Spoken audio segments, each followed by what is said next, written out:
In other news, police arrest two suspects in the killing of vlogger Mima Alicia. She was shot dead in front of her house in Caloocan City last week.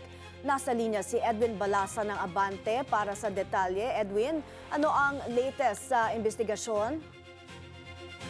May nahuli na nga ng PNP ang dalawang suspect sa pagpatay sa vlogger na si Alicia Lipata o mas kilala bilang Mima Alicia sa Caloocan City. Sa isinagawang press briefing sa Camp Crame kanina, sinabi ni PNP Public Information Office Chief Police Colonel Allen Reyco na aresto ang gunman na kinilalang si alias MS at driver ng motorsiklo na si alias JA. Naaresto sila pareha sa Mabalacat, Pampanga kaninang umaga matapos ang isinagawang manhunt operation ng SITG Mima. Na-recover sa mga suspect ang dalawang hand grenades, caliber 45 pistol at 9mm pistol. Samantala, nasampahan na rin ng reklamo ang mga suspect ng kasong murder at paglabag sa RN 591 at RA 9516.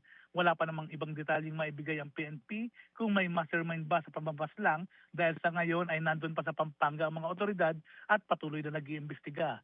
Matatanda ang pinaslang si Mima Alicia ng nakaraang linggo sa harapan ng kanilang bahay sa Caloocan City habang ang kinakasama nito ay sugatan din. May?